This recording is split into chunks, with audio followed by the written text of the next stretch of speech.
வரன் தேடும் படலம் தமிழ் மேட்ரிமோனியில் இனிதே தொடங்கட்டும். 25 ஆண்டுகளாக நம்பகமான சேவை. ஆனா ஜான் இல்ல வாடி இது புதுசா இருக்கு கான்செப்ட், கைப்படாத சிடி அப்படின்னா அதை நம்ம வச்சுக்கலாம் அப்படின்னு சொன்னாருங்க. தேவி என்ன சொன்னார், இல்ல நான் கன்வின்ஸ் பண்ணிக்கிறேன், நீங்க இதுதான் அப்படின்னு. எதிரில் போய் உட்கார்ந்தேன். என்ன முதல்ல தம்பி என்ன பண்ணிருக்கீங்கன்னு கேட்டாரு. சார் இன்ஜினியரிங் பண்ணியிருக்கேன்னு சொன்னேன். நீங்கெல்லாம் பாட்டு எழுத வந்தா இதையே நம்பி இருக்கவங்க என்ன பண்ணுவாங்கன்னு கேட்டாரு. இது எப்பயுமே பாடலுங்கிறது ஒரு கூட்டு முயற்சி தான். ஒருத்தரால ஒரு பாட்டு ஹிட் ஆகாது. அது கவிஞர், அதுக்கப்புறம் அந்த ஹீரோ யாருங்கிறது, அவங்க எப்படி படம் பிடிக்கிறாங்கன்றது எல்லாம் சேர்ந்துதான் ஒரு பாடலினுடைய. இவன் பியர் கூட குடிக்க மாட்டான், ஆனா லிக்கரை பத்தி என்ன மாதிரி எழுதுறான் பாருங்க அப்படின்னு விஜய் நம்பியார். ஆமா. ஸோ அது கெனி பாடியிருப்பாப்ல. வாரத்துக்கு ஒரு தடவை எனக்கு ஃபோன் பேசிடுவார்.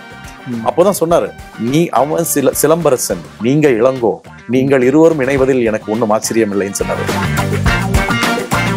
இந்த பாடல் இப்போ அஜித்கோ விஜய்க்கோ விக்ரமுக்கோ அந்த மாதிரி எழுதியிருந்தா இன்னும் ரீச் இன்னும் நல்லா இருக்கும். அது மாதிரி ஒரு காலத்துல எவ்ரிடே காலையில ஒரு 10-11 மணிக்குன்னா ஃபோன் பண்ணுவாரு. Ilango sir, is the right time to talk to you அப்படின்னு. அப்பெல்லாம் நமக்கு ஸ்மார்ட் போன் கிடையாது. இப்ப சொன்னா என் பையனை நம்ப மாட்டேங்கிறான். சினிமா வீர நேர்களுக்கு வணக்கம். நான் மா பாண்டியராஜன். சச்சின் படம் ரீலீஸ் ஆகி இன்னும் 2வது வாரத்தையும் கடந்து ஹவுஸ்ஃபுல்லாக போய்கிட்டு இருக்கு. தியேட்டர் எல்லாமே பயங்கரமாக கொண்டாடிக்கிட்டு இருக்காங்க. ஸோ படத்தை கொண்டாடுற மிக முக்கியமான ஒரு விஷயமா வாடி வாடி சாங் இருக்குது அப்படின்னே சொல்லலாம். அந்த பாட்டு வரும்போது எல்லாருமே டான்ஸ் ஆடுற வீடியோவுமே நம்ம சோஷியல் மீடியாவில் பார்த்துருப்போம். ஸோ அந்த பாடலுக்கு சொந்தக்காரரான அந்த பாட்டை எழுதிய எழுத்தாளர் பி இளங்கோ நம்ம கூட இருக்காரு. ஸோ இந்த பாடல் உருவான விதம் பற்றியும் அவரோட கெரியர் பற்றியும் பல விஷயங்கள் இன்னைக்கு கேட்டு தெரிஞ்சுக்க போகிறோம். வணக்கம் சார். வணக்கங்க. எப்படி சார் இருக்கீங்க? நல்லா இருக்கீங்க. ஸோ முதல்ல வாழ்த்துக்கள். ஏன்னா 20 வருஷம் ஆகியும் ஸோ இப்போயும் அந்த பாட்டுக்கு பயங்கரமா வைப் பண்ணிக்கிட்டு இருக்காங்க. 2K கிட்ஸ்னே சொல்லலாம். ஸோ இந்த பாட்டுல இருந்தே நம்ம இந்த இன்டர்வியூ ஸ்டார்ட் சரிங்க. முதல்ல இந்த பாட்டு, இந்த வாய்ப்பு உங்களுக்கு வந்தது எப்படி? சன் டிவியில தம்பிதுரைன்னு ஒரு நண்பர் இருந்தாருங்க. ஓகே. இப்போ கலைஞர் டிவியில இருக்காரு. தம்பி எனக்கு விஜய் கிட்ட சொல்லிவிட்டாருங்க. விஜய் என்னை கூப்பிட்டாரு நேரில் பார்க்கணும்னு சொல்லி. கேம்பகோலா இப்போ ஐடிசி கிராண்ட்ஷோலா இருக்கு இல்லைங்களா, அங்க கேரவன்ல இருந்தாரு. நான் போயிருந்தேன். போன உடனே ஃபர்ஸ்ட் என்ன கேட்டாரு, தம்பி சொல்லிவிட்டாரு, உங்களுக்கு என்ன பாட்டு வேணும்னு சொல்லுங்க அப்படின்னாரு. என்ன மாதிரியான ஸ்டைல் பாட்டு வேணும், உங்களுக்கு எந்த பாட்டு வேணும்னாலும் நான் சொல்லி விடுறேன், நீங்க உங்களுக்கு சொல்லு. நான் சொன்னேன், எனக்கு மெலடி எழுத தான் பிடிக்குங்க.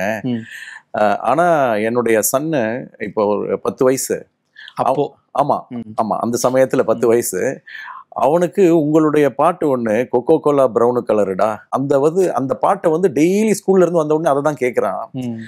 அவனுக்காக நான் ஒரு கானா சாங் இருந்தா சொல்லுங்கன்னா, இருக்கு கானா சாங் இருக்கு, நான் தேவி ஸ்ரீ பிரசாத் கிட்டயும் ஜான் கிட்டயும் சொல்றேன்னாருங்க. அப்படிதான் எனக்கு கிடைச்சதுங்க. அதுக்கப்புறம் தேவி சாரை மீட் பண்ணீங்க? ஆமா, ஃபர்ஸ்ட் ஜானை மீட் பண்ணேன். இன்ஃபேக்ட் தானு சாரை ஃபர்ஸ்ட் மீட் பண்ணேன். நான் இதுல நன்றி சொல்ல வேண்டியவங்க தானு சார். என் பேர்ல ரொம்ப அன்பு கொண்டவர் அவரு. அவரே ஒரு கிரியேட்டர், அவர் ப்ரொடியூசர் மட்டும் இல்லை, ஹீஸ் அ கிரியேட்டர். அதுக்கப்புறம் ஜான், பர்ஃபெக்ட் ஜென்டில்மேன். அப்புறம் தேவி ஸ்ரீ பிரசாத், ஸ்ரீகாந்த் தேவா, தினா, இவங்க 3 பேருமே என்னன்னா ஹைலி ரொம்ப ஒரு எந்தூசியாஸ்டிக்கா இருப்பாங்க. அவங்களோட சாங் பண்ணணும்னாலே ரொம்ப சந்தோஷமா இருக்கும். ஸோ இவர் சிச்சுவேஷன் சொல்லிட்டாரு. அவர் பேசிக்கலா எனக்கு சொன்ன சிச்சுவேஷன் ஒரு ஜாலியா இருக்கணும். 2வது சிலதெல்லாம் கொண்டு வாங்க. இப்போ சில பசங்க என்ன பண்ணுவானுங்கன்னா, ஆக்சுவலா நீங்க பாத்தீங்கன்னா அவங்க போயிட்டு ஏதாவது ஒரு டீ ஷாப்ல பன்னு சாப்பிட்டுட்டு இருப்பானுங்க. ஆனா ஒரு ஃபிகரை பார்த்துட்டா டக்குன்ட்டு அப்படியே ஒரு அவன் ஸ்டைல இங்கிலீஷ்ல பேசுவானுங்க. ஹவ் அபவுட் பீஸா அப்படிலாம் பேசுவாங்க. இதெல்லாம் கொண்டு வாங்க சாங்ல, ஒரு ஜாலியா இருக்கணும் இல்லைங்கன்னு சொல்லிட்டாரு. அதனாலதான் ஃபிகரை மடக்கத்தான் பீஸா கட்டு கேக்குதா, நாஸ்தாவுக்கு கையேந்தி பவன் தானே எழுதிட்டீங்களா? ஆமாங்க. அதுக்கப்புறம் ஜான் ஷூட்டிங் போயிட்டாரு, ஊட்டிக்கு போயிட்டாருங்க. தேவி டியூன் கொடுத்தாரு. அவர் கொடுத்ததுல டியூன்ல இப்பெல்லாம் டம்மி வேர்ட்ஸ் போடுவாங்க. ராஜா சாரை தவிர மற்ற எல்லா மியூசிக் டைரக்டர்ஸும் டம்மி வேர்ட்ஸ் கொடுப்பாங்க. ராஜா சார் தான் அந்த தத்தகாரம் மட்டும் கொடுப்பாங்க. இவர் எனக்கு கொடுத்தது வாடி வாடி வாடி லேடி லேடி லேடி அப்படின்னு கொடுத்தாருங்க. அதுக்கு நான் 2 ஆப்ஷன் கொடுத்தேன். வாடி வாடி வாடி ஜானி வாக்கர் மூடி அப்படின்னு கொடுத்தேன். வாடி வாடி வாடி கைப்படாத சிடி அப்படின்னு கொடுத்துருந்தாங்க. அதுல தேவிஸ்ரீ பிரசாத்துக்கு ஜானி வாக்கர் மூடி, வாடி வாடி வாடி ஜானி வாக்கர் மூடி சூப்பரா இருக்குல்லங்க சார், நம்ம இதையே வச்சுக்கலாம்னு சொன்னாருங்க. ஆனா ஜான் இல்ல வாடி இது புதுசா இருக்கு கான்செப்ட், கைப்படாத சிடி அப்படின்னா அதை நம்ம வச்சுக்கலாம் அப்படின்னு சொன்னாருங்க. தேவி என்ன சொன்னார், இல்லை நான் கன்வின்ஸ் பண்ணிக்கிறேன், நீங்க இதுதான் அப்படின்னாங்க. ஜான் வந்து அங்கிருந்து மெசேஜ் பண்றாரு, இல்ல no you should keep only that அப்படின்னாரு. அப்புறம் நான் என்ன பண்ணேன், தானு சார் கிட்ட போனேன், அவர் ஆஃபீஸ்ல போய் பார்த்து சார். அவர் சொன்னார், இல்ல நீ டைரக்டர் என்ன சொல்றாரோ அதை வச்சுக்கோ, அந்த கைப்படாத செடியா இருக்கட்டும்னாருங்க. அப்படிதான் அந்த சாங் ரெக்கார்ட் ஆச்சு. ஆனா ஒவ்வொரு சமயத்திலையும் தேவிஸ்ரீ பிரசாத் வந்து அவருடைய அவரும் சொல்லுவாரு, இது இருந்தா நல்லா இருக்கும், அந்த அந்த இங்கிலீஷ் இவங்க மடோனா மைக்கேல்லாம் கொண்டு வாங்க, நம்ம அதெல்லாம் கூட இதுல தோத்து போயிடும்ங்கிற மாதிரி நீங்க கொண்டு வாங்கன்னு கான்செப்ட். அவரு very enjoyable to work music director Devi Sri Prasad. நீங்க அப்ப எழுதுனது இப்ப வரைக்குமே வந்து எவ்வளவு கனெக்ட் ஆகுன்றதுக்கு ஒரு வரி சொல்றேன். பாட்டில்னா குழுக்கு தான், தியேட்டர் என்ன கலக்கல் தான், சச்சினோட பாலிசி மாறாது. சச்சினோட பாலிசி அப்பயும் அப்படிதான் இருந்துச்சு, 20 வருஷம் கழிச்சும் அதே தியேட்டர்லனா கலக்கல் தான் அப்படிங்கிற மாதிரி தான் அந்த பாட்டு வரும்போது. அப்புறம் இன்னொரு விஷயம் என்னன்னா, இந்த பாட்டுல வந்து மேதை என்றாலும் பேதை என்றாலும் வேதம் ஆக்சுவலா நான் கீதை போலாகும் இந்த பாட்டுன்னு எழுதினேன். அப்புறம் விஜய் சொன்னாரு, வேண்டாம் எனக்கு சென்டிமெண்டலா கீதைங்கிற படம் ஓடல, அதனால நீங்க அதுக்கு வேற ஏதாவது வார்த்தை போடுங்கன்னாங்க. சோ மீட்டர்ல உட்காரணும், அர்த்தமும் மாறக்கூடாது, அதனால கீதைக்கு பதில் வேதம்னு போட்டோம், வேதம் போலாகும் இந்த பாட்டு அப்படின்னு. ஓகே. ஸோ எழுதி முடிச்சதுக்கு அப்புறம் அந்த வரிகள்லாம் பார்த்துட்டு விஜய் சார் ஃபர்ஸ்ட் என்ன சொன்னாரு சார்? அவருக்கு ரொம்ப பிடிச்சிருந்தது, இந்த சேஞ்ச் மட்டும் வேணும்னு சொன்னாரு, அந்த கீதைக்கு பதிலா வேற ஆமா ஏதாவது போடுங்கன்னாரு. நமக்கு அதே மீட்டர்ல உட்கார்ந்தது, வேதம் அர்த்தமும் மாறல, போட்டு விட்டு. ஏன்னா வந்து சாரே பாடி இருப்பாரு, ஜான் சார் கூட ஒரு இன்டர்வியூல சொல்லியிருந்தாரு, அவரோட ரூம்ல அந்த வார்ட்ரோப்ல எல்லாம் எடுத்துட்டு அங்க ரெக்கார்ட் பண்ணோம். அது ரொம்ப பெரிய பிளஸ்ங்க, ஏன்னா மாஸ் ஹீரோ அவர் குரல்ல பாடுறாருன்னும் பொழுது இன்னும் ரீச் அதிகம். டான்ஸும் அவங்க சொன்னாங்களே ஷோபி மாஸ்டர், இது எப்பயுமே பாடலுங்கிறது ஒரு கூட்டு முயற்சி தான். ஒருத்தரால ஒரு பாட்டு ஹிட் ஆகாது, அது கவிஞர், அதுக்கப்புறம் அந்த ஹீரோ யாருங்கிறது, அவங்க எப்படி படம் பிடிக்கிறாங்கன்றது எல்லாம் சேர்ந்துதான் ஒரு பாடலினுடைய வெற்றி தோல்வி. என்னுடைய அதிர்ஷ்டம் என்னன்னா, நான் எழுதின பாடல்ல 2 ஹீரோ அவங்க சொந்த குரல்ல பாடியிருக்காங்க. ஓகே. டேவிட் படத்துல விக்ரம் பாடியிருப்பாரு, அந்த மரிய பிதாஷே. இதுல இன்னொரு விஷயம் என்னன்னா, விக்ரமும் நானும் ஏற்காடுல கிளாஸ்மேட்ஸ், மான்ஃபோர்ட் ஸ்கூல் ஏற்காடுல. சோ அது ஒரு சந்தோஷமா இருந்தது. அது ஸ்பாட்ல எழுதினேன். ஏன்னா தரணி சார் அங்கதான் படிச்சாரா சார், இல்ல அவங்க அதுக்கப்புறம் காலேஜ்ல படிச்சிருப்பாங்க? தரணி எல்லாம் வந்து காலேஜ்ல, லாயலா காலேஜ்ல. நானும் கெனியும் வந்து மான்ஃபோர்ட்ல ஸ்கூல்ல கிளாஸ்மேட்ஸ். அவன் பயாலஜி டயக்ராம்லாம் எனக்கு போடுவான். அவன் நல்ல ஆர்டிஸ்ட். அவன் எனக்கு பயாலஜி டயக்ராம்ஸ்லாம் வராது, பிளான்ட் எல்லாம் அதெல்லாம் எனக்கு வரைஞ்சு கொடுப்பான். அவன் வந்து கெனி வந்து ஐ ஷூட்டிங்க்கு போனோம் அன்னைக்கு ஈவினிங் ஃபிளைட்டு. ஓகே. ஸோ மத்தியானம் ஒரு 11 மணிக்கு ஒரு அரௌண்ட் 11 o'clock ஃபோன் பண்ணி இந்த மாதிரி பாடல் இருக்கு வந்து எழுதணும்னு சொன்னான். ஐயோ என் சன்னை கூட்டிட்டு கிரிக்கெட் மேட்ச்க்கு போறேன்னு, அதெல்லாம் இருக்கட்டும் நீ வாப்பான்ட்டான். ஸோ ஸ்பாட்லயே எழுதணும், நாங்கள் டியூன் கொடுத்து ஸ்பாட்ல எழுதணும். அப்போதான் சொன்னான் இவன் டைரக்டர் கிட்ட, இவன் பியர் கூட குடிக்க மாட்டான், ஆனா லிக்கரை பத்தி என்ன மாதிரி எழுதுறான் பாருங்க அப்படின்னு விஜய் நம்பியார். ஆமா. சோ அது வந்து கெனி பாடியிருப்பாப்ல. 2 ஹீரோஸ் பாடும்பொழுது அதனுடைய இது நல்ல ரீச். சோ நீங்க அப்போ தியேட்டர்ல பார்த்தப்போ இருந்த ரெஸ்பான்ஸ் எப்படி இருந்தது சார்? உங்களுக்கு வந்து பாராட்டுகள்? இல்ல, இப்ப இருக்க ரெஸ்பான்ஸ்ல ப்ராபப்லி 1/10 தான் இருந்தது அப்போ. இப்போ பிரமாதமா இருக்குது ஆக்சுவலா. எனக்கே இப்போ வந்து ரொம்ப சந்தோஷமா இருக்கு அந்த பாட்டு பாடும்போது. அப்போ இருந்தது, ஆனா இப்போ இருக்கிறது வந்து வேற லெவல். ஆமா கண்டிப்பா. ஏன்னா நான் கேள்விப்பட்டேன், ரவிராஜான்னு ஒருத்தர், அவரு நம்ம இவரு விஜய் ரசிகர் மன்ற மாநில செயலாளராக இருந்தவர், அவர் சொன்னாரு, சார் நான் கமலா தியேட்டருக்கு போயிருந்தேன், 2 லைன் பிளே பண்றாங்க சார், 2 லைன் ஆடியோ வந்து நிறுத்துறாங்க, அந்த 2 லைன் வந்து கிரௌடு பாடுறாங்க, மறுபடியும் 2 லைன் போடுறாங்க, 2 லைன் நிறுத்துறாங்க. அப்போ நம்ம பாடல் வந்து மனப்பாடமா தெரிஞ்சிருக்கு இல்லைங்களா? ஸோ இந்த பாட்டோட வெற்றி ஒரு பக்கம் இருந்தாலும், உங்களோட முதல் பாடல் வந்து யுவன் சங்கர் ராஜாவோட இசையில மஞ்சக்காட்டு மைனா. ஸோ அதுவுமே இப்போ வரைக்குமே வந்து எல்லாருக்குமே தெரிஞ்ச ஒரு பாடலாக தான் இருக்கு. ஸோ யுவன் சார் கிட்ட ஒர்க் பண்ண ஆப்பர்ச்சுனிட்டி? ஆமா, நான் அதுக்கு முன்னாடி என்ன, எனக்கு வந்து வெளியாகலைன்னாலும் என்ன அறிமுகப்படுத்தினது ராஜா சார் தான். ஏன்னா ராஜா சார் அறிமுகப்படுத்துறதுக்கு வந்து அது ஒரு பெரிய பாக்கியமா நினைக்கிறேன். அவரு அறிமுகப்படுத்தின பாடலாசிரியர்கள் மொத்தமே 5 பேர் தான். ஒன்னு வந்து வைரமுத்து சார், 2வது கங்கைமரன் சார், இன்னொன்னு வந்து ஆர்வி உதயகுமார் சார், அப்புறம் கருணாநிதினு ஒரு கவிஞர், நாங்க 5 பேர் தான் அவருக்கு முதல்ல பாடல் எழுதிட்டு மத்தவங்களுக்கு எழுதணும். மத்தவங்க எல்லாருமே வந்து 10 பாட்டு 15 பாட்டு 20 பாட்டு மத்தவங்களுக்கு எழுதிட்டு வந்துதான் எழுதினாங்க. அது இல்லாம வந்து என்ன பக்கத்திலேயே உட்கார வச்சு அந்த அளவுக்கு என்ன அன்பா வந்து நடத்தினாங்க. வசுந்தரா தாஸ் பாடிய ரெக்கார்ட் ஆச்சுங்க. அந்த படம் வெளியாகல, தனுஷ்னு ஒரு படம்.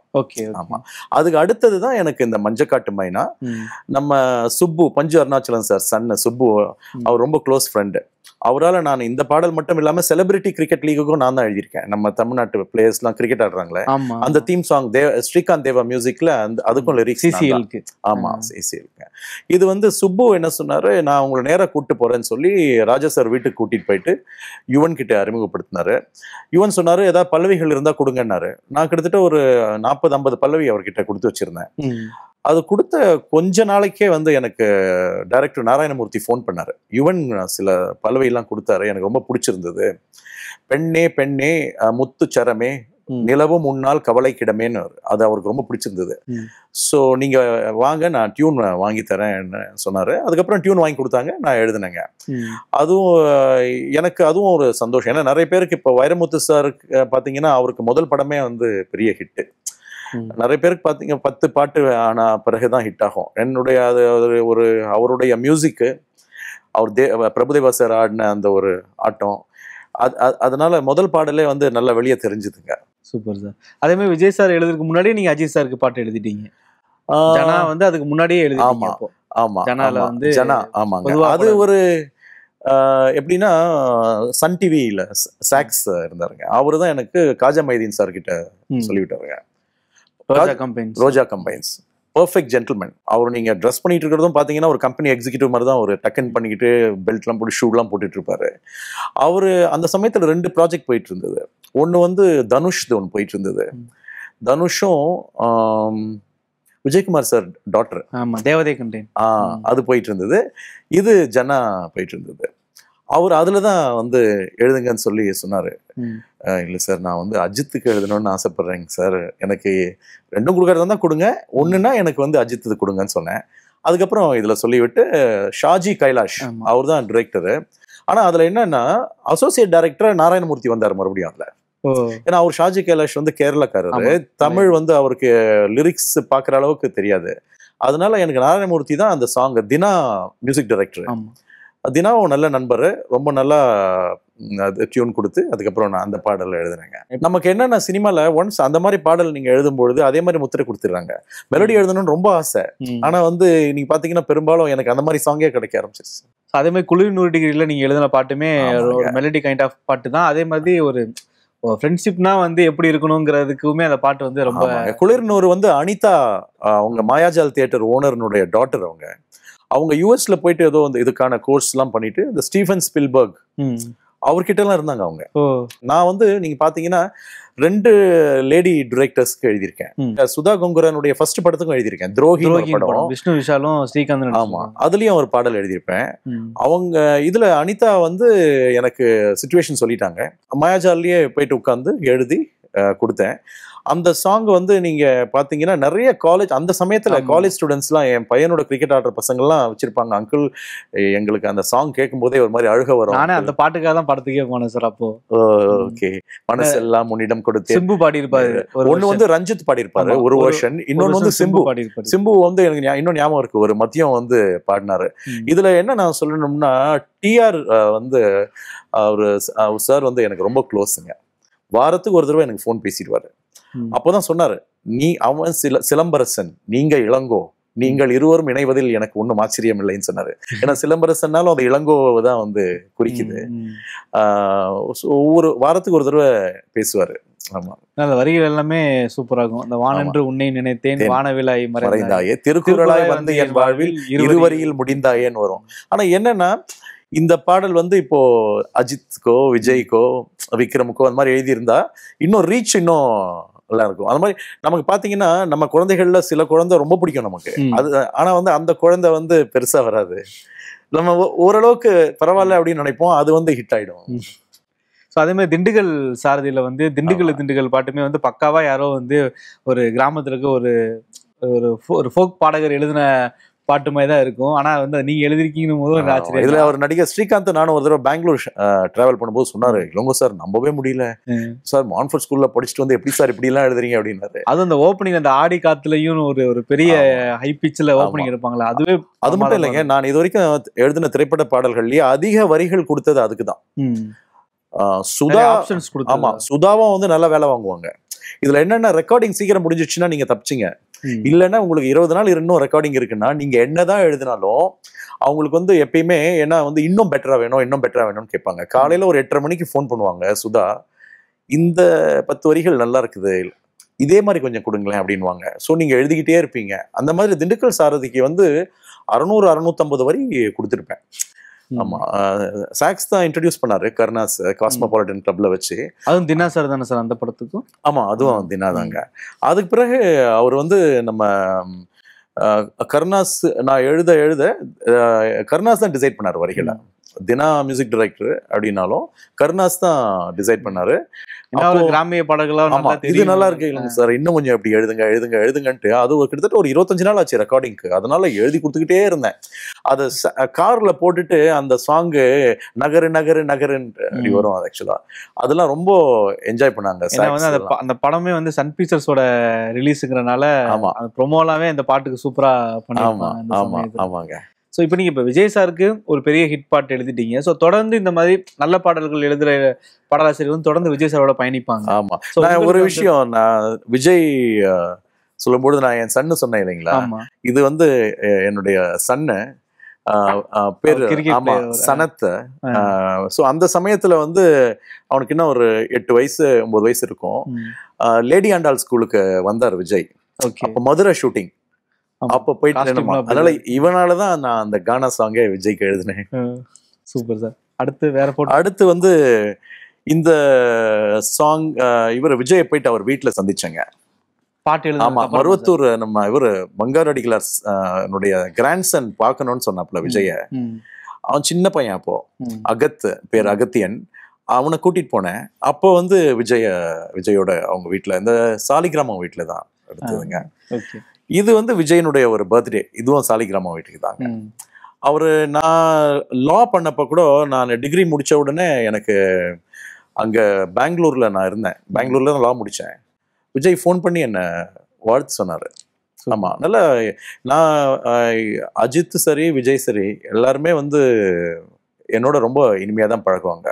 நான் அதே மாதிரி அந்த ஏதாவது ஒரு ரோட்ல போயிட்டு இருந்தா கூட டக்குன்ட்டு அப்பெல்லாம் விஜய் வந்து குட்லக் தியேட்டருக்கு வந்தார் ஒரு வாட்டி. பார்த்துட்டு டக்குன்னு பிரேக் அடிச்சு ஹலோ சார்ன்னு சொன்னாங்க. அதுவும் அஜித் வந்து அதே மாதிரி அவர் வந்து ஒரு காலத்துல எவ்ரிடே காலையில ஒரு 10-11 மணிக்குன்னா ஃபோன் பண்ணுவாரு. Ilango sir is the right time to talk to you அப்படின்னு. அப்பெல்லாம் நமக்கு ஸ்மார்ட் போன் கிடையாது. இப்ப சொன்னா என் பையனை நம்ப மாட்டேங்கிறான், கதை அடிக்கிறாங்கிறான்.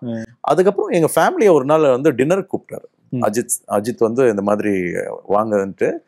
அப்பெல்லாம் வந்து அவங்க ஷாலினி வந்து ஃபர்ஸ்ட் குழந்தைய கேரிங்க. ஸோ இவர் மட்டும்தான் வந்தாரு. எங்க குடும்பத்துக்கு வந்து டின்னர் கொடுத்துட்டு அவர் ரொம்ப ஏதோ சாலட் தான் சாப்பிட்டாரு. அவர்கிட்டயும் நல்ல இனிமையான இது இருக்குது. அதனால சிட்டிசன், ஆனா அவருக்கு தெரியாது நான் சிட்டிசன் படம் பண்ணது அவருக்கு தெரியாது. சிட்டிசன்ல நடிச்சேன். அப்போ எனக்கு அஜித் வந்து பழக்கம் கிடையாது. அஜித் வந்து அதுக்கு ஒரு சில வருஷங்கள் கழிச்சுதான் அப்பதான் நான் சொன்னேன் இந்த மாதிரி நான் அதுல ஒரு ரோல் பண்ணியிருக்கேன்ட்டு. ஆனா அவர் அஜித்தை பொறுத்த வரைக்கும் எப்படின்னா அவருடைய படங்கள்ல அது பிறகு என்ன எப்படியாவது பாடல் எழுத வைக்கணும்னு முயற்சி பண்ணாருங்க. அவர் வந்து ஏன்னா அவருக்கு நான் வந்து அந்த ஒரு ஸ்பீச் எழுதி கொடுத்தேன். கலைஞரனுடைய ஃபங்க்ஷன்ல அஜித் ஒரு பேச்சு பேசினாங்க. எழுதி கொடுத்தது நான் தான். அவர் எழுதி கொடுத்து அதை வந்து பாக்கெட்ல நான் போல அந்த ஃபங்க்ஷனுக்கு நைட் ஒரு 12 மணிக்கு ஃபோன் பண்ணாரு. இளங்கோ சார் நீங்க எழுதி கொடுத்த ஸ்பீச் நான் ஃபர்ஸ்ட் உங்க பேப்பரை பார்த்து படிச்சேன், எல்லாரும் கை தட்டினாங்க, அதுக்கப்புறம் நான் என் மனசுல இருக்கிறதெல்லாம் பேசினேன்னாரு. அது பெரிய கான்ட்ரவர்சி ஆயிடுச்சுங்க. அதுக்கப்புறம் ஆமா அவருக்கு ஒரு நோட்டீஸ் கொடுத்தாங்க. அந்த அசல் படம் வந்து அவர் ட்ரெய்லர்ல ஏதோ ஸ்மோக் பண்றாரு சிகார்ன்னு சொல்லி அதை பேன் பண்ணணும்னு ஒரு நோட்டீஸ் கொடுத்தாங்க. அதுக்கப்புறம் நானும் என் ஃபாதர் தான் ரிப்ளை கொடுத்தோம். இந்த மாதிரி அவர் வந்து அதுக்காக விளம்பரம் பண்ணல, அவர் வந்து அந்த படத்துல வந்து அது டிமாண்ட்ஸ்ன்ட்டு. அப்போ அவர் என்ன பண்ணாரு, அந்த அசல் படத்துக்கே நான் பாடல் எழுதணுங்கிறதுக்காக சரண் கிட்ட சொல்லிவிட்டாருங்க. நான் சொன்னேன் சார் சரண் வந்து வைரமுத்து சார் தான் எப்பயுமே கொடுப்பாங்க அப்படின்னு. ஏன் சார் நான் சொன்னா எழுத மாட்டீங்களா நீங்கன்னு கேட்டாரு. இல்ல கண்டிப்பா நான் எழுதுறேன் அப்படின்னு. அதுக்கப்புறம் சிவாஜி ப்ரொடக்ஷன்ஸ் ஆஃபீஸ் லாயட்ஸ் ரோட்ல அங்கதான் அவர் சரணை பார்த்தேன்.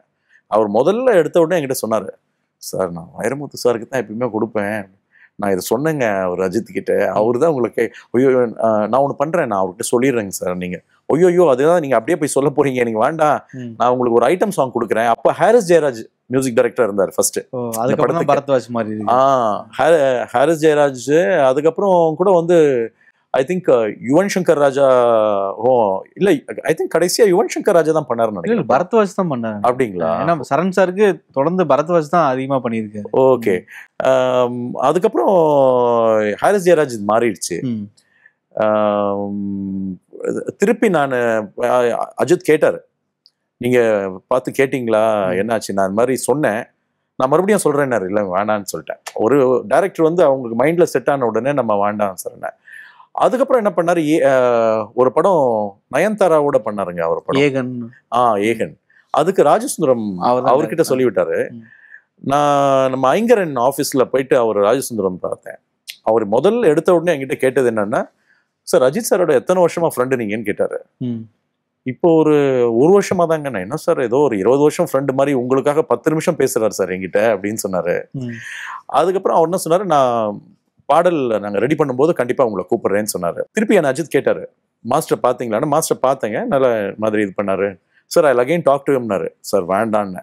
அப்புறம் தான் அஜித் ஒரு முடிவுக்கு வந்தாரு. சார் நான் டைரக்ட் பண்ணும்போது ஆல் சாங்ஸ் நீங்க தான் அப்படின்னாரு. ஸோ அந்த விதத்துல அவரால் முடிஞ்ச வரைக்கும் முயற்சி பண்ணாரு. ஸோ இவ்வளவு நாளா நீங்களும் பாடல்கள் எழுதிட்டு இருக்கீங்க. ஸோ ஏதாவது ஒரு வாய்ப்பு வந்து நீங்க எழுதி அது படமாகாம படத்துல வராமல் இருந்திருக்கா? அதே மாதிரி நீங்க வாய்ப்பு வந்து உங்களுக்கு மிஸ் ஆன இது எதா இருக்கா சார்? ஆமா, நான் இந்த ராஜா சாருக்கு மஞ்சக்காட்டு மைனா எழுதுறதுக்கு முன்னாடி எனக்கு சரத் சாரும் S.A. ராஜ்குமார் சாரும் சொல்லிவிட்டாங்க.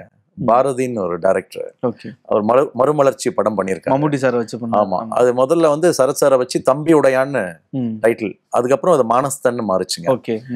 அதுக்கு தான் சரத் சார் சொல்லி எனக்கு அந்த ஒரு சாங்கு கொடுக்குறேன்னு சொல்லி அவர் டியூன் கொடுத்துட்டாரு S.A. ராஜ்குமார் சார். நான் பாடல் எழுதிட்டு போயிட்டு எனக்கு சுச்சுவேஷன் சொன்னார் டைரக்டர். கொண்டு போய் ப்ரெஸ் AVM ஸ்டுடியோவில் தான் கொடுத்தேன். அவர் அப்படியே பார்த்தாரு,